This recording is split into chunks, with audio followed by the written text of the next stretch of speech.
திருவண்ணாமலை மாவட்டம் கலசப்பாக்கம் தாலுகா தென்பள்ளிப்பட்டு கிராமம் அருகில் காரும் அரசு பேருந்தும் மோதி விபத்துக்குள்ளாகியுள்ளது. இந்த விபத்தில் காரின் ஓட்டுநர் மற்றும் காரில் வந்த பெண் ஒருவர் சம்பவ இடத்திலேயே பரிதாபமாக உயிரிழந்துள்ளனர்.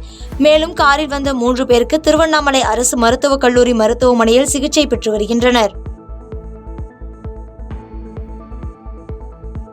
செங்கல்பட்டு மாவட்டம் தாம்பரம் அடுத்த பல்லாவரம் மண்டல அலுவலகத்தில் நகராட்சி நிர்வாகம் மற்றும் குடிநீர் வழங்கல் துறை மற்றும் பொது சுகாதாரம் மற்றும் நோய் தடுப்பு மருத்துவத்துறை சார்பில் மாநகராட்சியில் பணிபுரியும் தூய்மை பணியாளர்களுக்கான சிறப்பு மருத்துவ முகாம் நடைபெற்றது.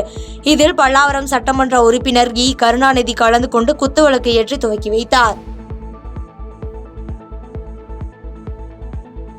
திருவாரூர் மாவட்ட ஆட்சித்தலைவர் சாருஸ்ரீ தலைமையில் தமிழ்நாடு திறன் மேம்பாட்டுக் கழகம் சார்பில் நான் முதல்வன் உயர்வுக்கு படி சிறப்பு முகாம் நடைபெற்றது. மேலும் இதில் பல்வேறு அரசு அதிகாரிகள் உட்பட 100க்கும் மேற்பட்ட மாணவ மாணவிகள் கலந்து கொண்டனர்.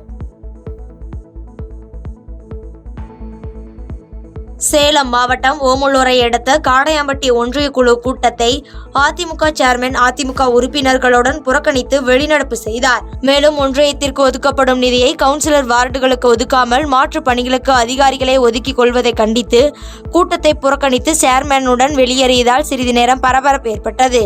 ஒன்றிய குழு கூட்டம் நடைபெறுவதாக இருந்த இந்த கூட்டத்தில்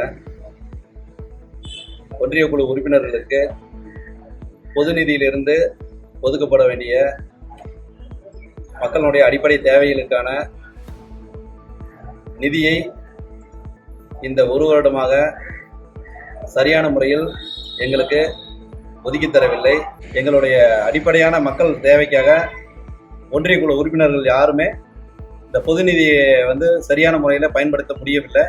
எங்களுக்கு டெண்டரும் இந்த 1 வருஷத்தில் டெண்டரும் அதிகப்படியான மக்கள் தேவைக்கான டெண்டரை எதுவுமே வச்சு பணிகளை செய்ய முடியலைங்கிறதுனால இன்று நடைபெற இருந்த இந்த கூட்டத்தை நாங்கள் புறக்கணிக்கிறோம்.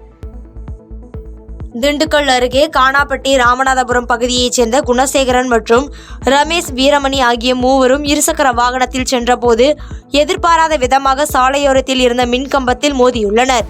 இதில் தலையில் பலத்த காயமடைந்த குணசேகரன் என்பவர் சம்பவ இடத்திலேயே பரிதாபமாக உயிரிழந்தார். மேலும் மற்ற 2 பேருக்கு அரசு மருத்துவக் கல்லூரி மருத்துவமனையில் தீவிர சிகிச்சை பெற்று வருகின்றனர். விழுப்புரம் மாவட்டம் விக்கிரவாண்டியில் சுங்க கட்டண உயர்வை கண்டித்து சுங்கச்சாவடியை மனிதநேய மக்கள் கட்சியினர் முற்றுகையிட்டு போராட்டத்தில் ஈடுபட்டதால் பரபரப்பு ஏற்பட்டது. மேலும் சுங்கச்சாவடியை அக்கட்சியை சேர்ந்தவர்கள் தாக்க முயற்சித்ததால் பரபரப்பு ஏற்பட்டது. இதனால் 100க்கும் மேற்பட்ட போலீசார் இதில் குவிக்கப்பட்டனர். திருவள்ளூர் மாவட்டம் ரயில் நிலையம் அருகில் உள்ள பெரியகுப்பம் பகுதியில் அமைந்துள்ள மதுபான கடையை உடனடியாக அகற்ற வேண்டும் என்று பொதுமக்கள் மற்றும் கவுன்சிலர் ஒன்றிணைந்து மாவட்ட ஆட்சியரிடம் மனு கொடுத்துள்ளதாக பேட்டியளித்துள்ளனர். இப்போ அது மூடலாம் சொல்லி ஆர்டு கைக்கு வந்தோம், ஏன் மூட மாட்டேன்றாங்க அந்த கடையை அப்படின்றது ஒரு கேள்வி. நேற்றுமே பார்த்திங்கன்னா பெரிய பிரச்சனை ஆயிடுச்சு. வீட்டு உள்ளே ஆளெல்லாம் வந்துடுறாங்க. வந்துட்டு அப்படியே நிர்வாண படங்கள் நிறைய இருக்குது பாருங்கள், எல்லாத்தையும் காட்டுறோம்.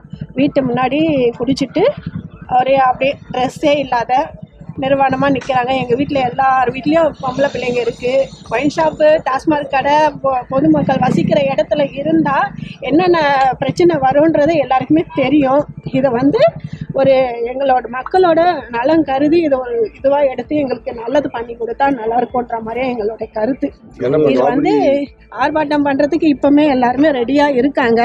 அது வேண்டாம், நாங்கள் பேப்பர் ரீதியாக கலெக்டரை பார்த்து நான் மனு கொடுத்துருக்கோம், 25 வாட்டி கொடுத்துருக்கோம். தூத்துக்குடி மாவட்டம் சாத்தான்குளம் அடுத்த நடுவக்குறிச்சி பகுதியைச் சேர்ந்த ரமேஷ் என்பவர் ஜப்பானில் தனியார் நிறுவனத்தில் கடந்த 4 ஆண்டுகளாக பணிபுரிந்து வந்துள்ளார். இவருக்கும் அதே நிறுவனத்தில் பணிபுரிந்து வந்த ஜப்பான் நாட்டைச் சேர்ந்த மியூகி என்ற பெண்ணும் கடந்த ஓராண்டாக காதலித்து வந்த நிலையில் இரு குடும்பத்தார் சம்மதத்துடன் திருமணம் செய்து கொண்டுள்ளனர். விழுப்புரம் மாவட்டம் கோட்டக்குப்பம் பகுதி அருகே சுமார் 500க்கும் மேற்பட்ட குடும்பத்தினர் வசித்து வருகின்றனர். இந்நிலையில் ரஹ்மத் மசூதி அருகே தங்கும் விடுதிக்கு பொதுமக்கள் எதிர்ப்பு தெரிவித்து முற்றுகையிட்டதால் பரபரப்பு ஏற்பட்டது. மேலும் விடுதி அமைந்தால் கோட்டக்குப்பம் பொதுமக்களை ஒன்று திரட்டி மிகப்பெரிய போராட்டம் நடத்தப்படும் என அப்பகுதி மக்கள் தெரிவித்துள்ளனர். கோட்டக்குப்பத்தில் உள்ள அனைத்து பகுதி முஸ்லிம்களும் இன்றைக்கு ஒன்று திரண்டிருக்கிறார்கள். ஆகவே இந்த சரவிகிரின் என்கிற இந்த விடுதிக்கு அனுமதி கொடுத்தாலோ இல்லை இதை தொடர்ந்து நடத்த அனுமதித்தாலோ இங்கு ஒரு கோட்டகுப்பம் அனைத்து பகுதி முஸ்லிம்களும், அனைத்து சிறுபான்மை இனத்தவர்களும், அனைத்து கட்சி தலைவர்களும் இங்கு ஒன்று கூடி ஒரு பெரிய போராட்டத்தை நாங்கள் நடத்த திட்டமிட்டிருக்கிறோம். திருச்சியில் தஞ்சை தேசிய நெடுஞ்சாலையில் சுங்க கட்டண உயர்வை கண்டித்து மனிதநேய மக்கள் கட்சியினர் போராட்டத்தில் ஈடுபட்டனர். மேலும் தேசிய நெடுஞ்சாலையில் போராட்டத்தில் ஈடுபட்டு சுங்கச்சாவடியை அடித்து சேதப்படுத்தியதால் பரபரப்பு ஏற்பட்டது. பாதகம் செய்பவரை கண்டால் நாம் பயங்கொள்ளலாகாது பாப்பா, மோதி மிதித்து விடு பாப்பா, அவர் முகத்தில் உமிழ்ந்து விடு பாப்பா. அண்மை செய்திகளை உடனுக்குடன் தெரிந்து கொள்ள இணைந்திருங்கள் இயம்நாடு தொலைக்காட்சியுடன்.